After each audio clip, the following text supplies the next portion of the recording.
हाँ, पांचवा आपको मिल जाएगा कर्मधारय समास। कर्मधारय समास ये भी सरल है। इसमें आपको केवल एक लाइन याद करना है। इसमें पहला पद क्या याद करना है? पहला पद दूसरे पद की विशेषता बताता है।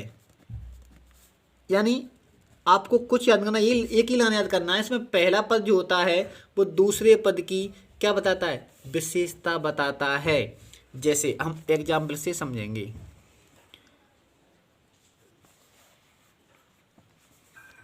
महापुरुष,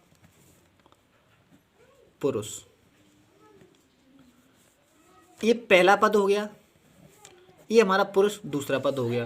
पहला पद हो गया महान, दूसरा पद हो गया पुरुष। तो पहला पद क्या बता रहा है? दूसरा पुरुष है। पुरुष की क्या बता रहा है? विशेषता बता रहा है। पुरुष कैसा है? महान है। कैसा है? महान।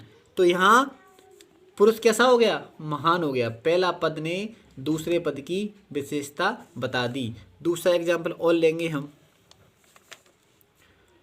घन श्याम।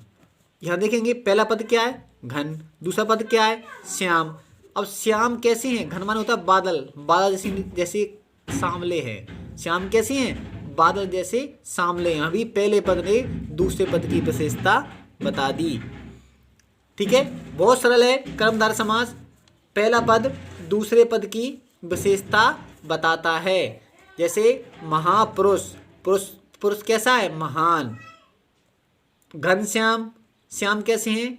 घन माने बादल की तरह सांवले हैं। तो ये हमारा हो गया कर्मधारय समास। अब बचा लास्ट में हमारा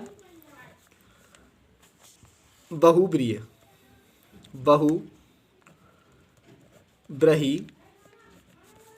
समास। अब बहुब्रीहि समास भी सरल है। बहुब्रीहि समास भी हमारा बिल्कुल सरल है, केवल थोड़ा ट्रिक से हम पहचानेंगे। अब इसमें क्या होता है हमने आपको बता दिया। अव्ययी भाव में क्या होता है? पहला पद प्रधान होता है, तत्पुरुष में दूसरा पद प्रधान होता है। लेकिन इसमें ना तो पहला प्रधान होता है ना दूसरा पद प्रधान होता है। इसमें तीसरा पद प्रधान होता है। इसमें क्या होता है?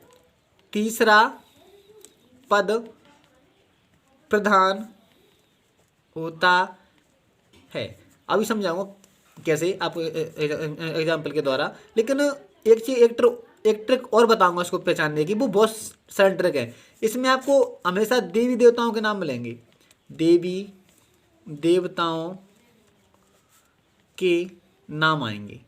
इसमें सारे आपको जितने भी अधिकतर नाम मिलेंगे वो सारे देवी देवताओं के नाम मिलेंगे। जैसे एग्जाम्पल लेंगे हम।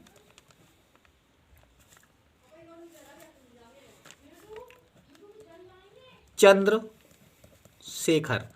अब देखो पहला पद है चंद्र, दूसरा पद है शेखर। अब चंद्रशेखर, जिसके शिखर पर चंद्र है। अब आपको पता है चंद्र किसके शिखर पर है? वो बाबा भोलेनाथ के शिखर पर, यानी शंकर भगवान के सिर पर। तो ना तो पहला पद प्रदान हुआ ना दूसरा पद, उत्तर क्या आया? तीसरा पद। इस कारण यहाँ कहते हैं कि तीसरा पद प्रदान होता है। और शंकर भगवान क्या है? देवी देवता हैं। क्या है समझ में? और दूसरा लेंगे हम वीणा पानी।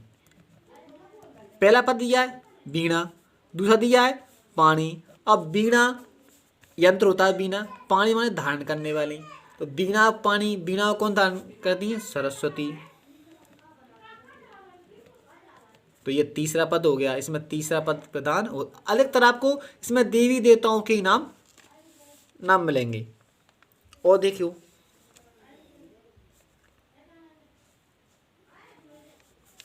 तीसरा एग्जाम्पल लेंगे हम। तीसरा एग्जाम्पल लेंगे हम। तीसरा एग्जाम्पल में देखेंगे हम दशानन। अब दशानन, 10 आनन, यानी 10 सिर किसके हैं? रावण के। तो यहाँ हमेशा आपको तीसरा ही पद प्रधान मिलेगा। और जितने भी नाम आएंगे हम देवी देवताओं के नाम आएंगे। तो ठीक है, तो इसमें बहुत सरल है, हमें कुछ नहीं करना है, केवल ट्रिक के माध्यम से समासों को केवल पहचानना है। ट्रिक ये लाइन दी, इनको आप याद कर लेंगे तो देख के ही बता देंगे इसमें कौन सा समास है। कर्मधारय समास में क्या दिया है, पहला पद दूसरे पद की विशेषता बताता है, ये ध्यान रखना है। यहाँ पहला पद दूसरे पद की क्या बता देता है, विशेषता बता देता है। बहुब्रीहि में क्या होता है, मैंने पहले ही बताया, इसमें तीसरा पद प्रधान होता है और देव देवताओं के अंतर आपको नाम मिलेंगे। सबसे पहला बात समास था अपना अव्ययी भाव समास।